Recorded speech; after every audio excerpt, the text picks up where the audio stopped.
ಪ್ರಶ್ನೆ ಇರಲಿಲ್ಲ. ಯಾಕಾಗಿ SIR ಅನ್ನು ಈಗ ವಿರೋಧ ಮಾಡಬೇಕಾಗಿ ಬಂದಿದೆ ಅಂದರೆ, SIR ನೆಪದಲ್ಲಿ NCR CAA BJP ಸರ್ಕಾರ ಚುನಾವಣಾ ಆಯೋಗದ ಮೂಲಕ ಜಾರಿ ಮಾಡಿಸೋದಕ್ಕೆ ಹೊರಟಿದೆ. ಚುನಾವಣಾ ಆಯೋಗದ ಕೆಲಸ ಭಾಳ ಸ್ಪಷ್ಟವಾಗಿ ಯಾರು ಮತದಾರರು ಯಾರು ಮತದಾರರಿಲ್ಲ, ಅವ್ರು ಬದುಕಿದಾರ ಸತ್ತಿದಾರ ಇಷ್ಟು ನೋಡುವಂಥದ್ದು ಚುನಾವಣಾ ಆಯೋಗದ ಕೆಲಸ. ಅದು ಸಂವಿಧಾನದತ್ತವಾಗಿ ಚುನಾವಣಾ ಆಯೋಗಕ್ಕೆ ನೀಡಲ್ಪಟ್ಟಿರುವಂಥ ಕರ್ತವ್ಯ. ಅದನ್ನು ಮೀರಿದಂಥ ಕರ್ತವ್ಯವನ್ನು ಚುನಾವಣಾ ಆಯೋಗ ನಿರ್ವಹಿಸೋದಕ್ಕೆ ಸಂವಿಧಾನದತ್ತವಾಗಿ ಯಾವುದೇ ಅಧಿಕಾರ ಇಲ್ಲ.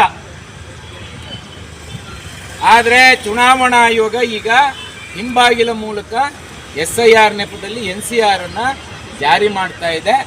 ಅದು ಭಾರತದ ನಾಗರಿಕತ್ವವನ್ನು ಸಾಬೀತುಪಡಿಸುವಂತಹ ಪ್ರಕ್ರಿಯೆಗೆ ಚುನಾವಣಾ ಆಯೋಗ ಮುಂದಾಗ್ತಾ ಇರುವಂಥದ್ದು. ಇದು ಸಂವಿಧಾನಕ್ಕೆ ವಿರೋಧಿಯಾದಂತಹ ಕ್ರಮ. ಪೊಲೀಸ್ ಸ್ಟೇಷನ್ನವರು ಕಳ್ಳರನ್ನು ಹಿಡಿಬೇಕು, ರೈಲ್ವೆ ಸ್ಟೇಷನಲ್ಲಿ ಹೋಗಿ ಕಳ್ಳರನ್ನು ಹಿಡಿಯುವಂಥ ಕೆಲಸ ರೈಲ್ವೆ ಸ್ಟೇಷನಿನ ಕೆಲಸ ಅಲ್ಲ. ಅದೇ ಥರದಲ್ಲಿ ಈಗ ಚುನಾವಣಾ ಆಯೋಗ ಮಾಡ್ತಾ ಇರುವಂತಹ ಕೆಲಸ ಆಗಿದೆ. ಇದು ಏನು ಕೇಳ್ತಾ ಇದ್ದಾರೆ ಅವರು ನಾವು ಭಾರತೀಯ ನಾಗರಿಕರು ಅಂತ ಹೇಳಿ ಇಲ್ಲಿ ಮತದಾರರ ಪಟ್ಟಿ 2002ರಲ್ಲಿ ನಮ್ಮ ಹೆಸರಿದ್ದು, ಈಗಿದ್ರೆ ನಾವು ಬಚಾವ್. ಇಲ್ಲದೆ ಹೋದರೆ 2002ರಲ್ಲಿ ಎಲ್ಲಿ ಹೆಸರು ಇಲ್ಲದೆ ಹೋದರೆ ನಾವು ನಮ್ಮ ಹುಟ್ಟಿನ ದಾಖಲೆಯನ್ನು ಕೊಡಬೇಕು.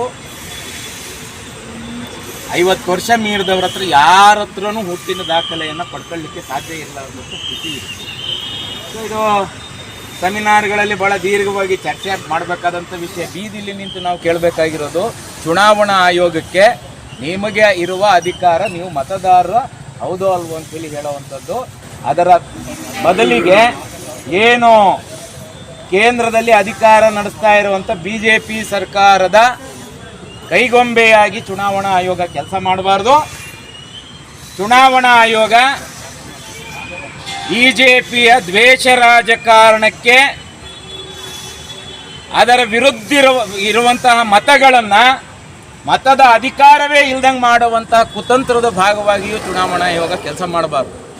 ಕರ್ನಾಟಕದಲ್ಲಿ ಏಪ್ರಿಲ್ 16ನೇ ತಾರೀಕಿಂದ SIRಗೆ ಅಧಿಕೃತವಾಗಿರ್ತಕ್ಕಂಥ ಚಾಲನೆಯನ್ನು ಚುನಾವಣಾ ಆಯೋಗ ಕೊಟ್ಟಿರ್ತಕ್ಕಂಥದ್ದಿದೆ. ಈಗಾಗಲೇ ರಾಜ್ಯದಲ್ಲಿ ಕಳೆದ 3 ತಿಂಗಳಿಂದ ಏನು SIR ಮ್ಯಾಪಿಂಗ್ ಆಗಿದೆ, ಈ ಮ್ಯಾಪಿಂಗ್ನಲ್ಲಿ 1,20,00,000 ಜನ ಇನ್ನೂ ಮ್ಯಾಚ್ ಆಗಿಲ್ಲ ಅಂತಕ್ಕಂಥ ಒಂದು ಅಂಕಿಅಂಶಗಳನ್ನು ಈಗಾಗಲೇ ಕೊಟ್ಟಿರ್ತಕ್ಕಂಥದ್ದಿದೆ. ಇದಾದ ನಂತರದಲ್ಲಿ ಅಧಿಕೃತವಾಗಿ ಏಪ್ರಿಲ್ 16ನೇ ತಾರೀಕಿಂದ ಚುನಾವಣಾ ಆಯೋಗ ಕರ್ನಾಟಕದಲ್ಲಿ ಪ್ರತಿ ಬೂತ್ ಮಟ್ಟದಲ್ಲಿ ಈ ಒಂದು SIR ಪ್ರಕ್ರಿಯೆಯನ್ನು ಜಾರಿಗೆ ತಂದಿರ್ತಕ್ಕಂಥದ್ದಿದೆ. ಈ ಸಂದರ್ಭದಲ್ಲಿ ನಾವು ಇದನ್ನು ತಿರಸ್ಕಾರ ಮಾಡಬೇಕು. ರಾಜ್ಯದಲ್ಲಿ ಈ SIRಗೆ ಯಾವುದೇ ಕಾರಣಕ್ಕೂ ಯಾವುದೇ ಜನರಿಗೆ ಜನಸಾಮಾನ್ಯರಿಗೆ ಮತದಾನದ ಹಕ್ಕನ್ನು ಕಸಿತಕ್ಕಂಥ ಒಂದು ಚುನಾವಣಾ ಆಯೋಗದ ಈ ಪ್ರಕ್ರಿಯೆಯನ್ನು ರಾಜ್ಯ ಸರ್ಕಾರ ಗಂಭೀರವಾಗಿ ಪರಿಗಣಿಸಿ ಅದರ ಮೇಲೆ ಗಮನವನ್ನು ವಹಿಸಬೇಕು. ಈಗಾಗಲೇ ಕೇರಳದಲ್ಲಿ ವಿಶೇಷವಾಗಿರ್ತಕ್ಕಂಥ ಕಾನೂನನ್ನು ತಂದು ಎಲ್ಲ ಜನರನ್ನು ಮತದಾನದ ಹಕ್ಕಿಗೆ ಏನು ಒಳಪಡಿಸಿದ್ರು ಅದೇ ಥರದಲ್ಲಿ ಕರ್ನಾಟಕ ರಾಜ್ಯದಲ್ಲೂ ಸಹ ಸಿದ್ದರಾಮಯ್ಯನವರು ಈ ಥರದ ಒಂದು ಕಾನೂನನ್ನು ಜಾರಿಗೆ ತಂದು ಯಾವುದೇ ಜನರು ಸಹ ಮತದಾನದ ಹಕ್ಕಿನಿಂದ ವಂಚನೆ ಆಗದಿಲ್ಲದಂಗೆ ಬೇಕಾಗಿರ್ತಕ್ಕಂಥ ಎಲ್ಲ ದಾಖಲೆಗಳನ್ನು ಪುಷ್ಟೀಕರಿಸ್ತಕ್ಕಂಥ ಒಂದು ಕಾನೂನನ್ನು ರಾಜ್ಯದಲ್ಲಿ ಜಾರಿಗೊಳಿಸಬೇಕು ಅಂತಕ್ಕಂಥ ಒಂದು ಒತ್ತಾಯವನ್ನು ಮಾಡ್ತಾ ಇದ್ದೀವಿ. ಇವತ್ತು ಸಂವಿಧಾನ ವಿರೋಧಿಯಾಗಿರ್ತಕ್ಕಂಥ ಈ SIR ಏನಿದೆ, ಈ SIR CAA NRCಯ ಹಿಂಬಾಗಿಲ ಒಂದು ಪ್ರವೇಶ ಅಂತ ಇರ್ತಕ್ಕಂಥದ್ದು ನಾವು ಭಾಳ ಸ್ಪಷ್ಟವಾಗಿ ಹೇಳ್ತಾ ಇದ್ದೀವಿ. ಯಾಕಂದರೆ 2002 ಭಾಳ ಪ್ರಮುಖವಾಗಿ ಕೇಂದ್ರವಾಗಿ ಇಟ್ಕೊಂಡು ನಾವು ಇದನ್ನು ಮ್ಯಾಪಿಂಗ್ ಮಾಡ್ತೀವಿ ಅಂತ ಹೇಳ್ತಾ ಇದ್ದಾರೆ.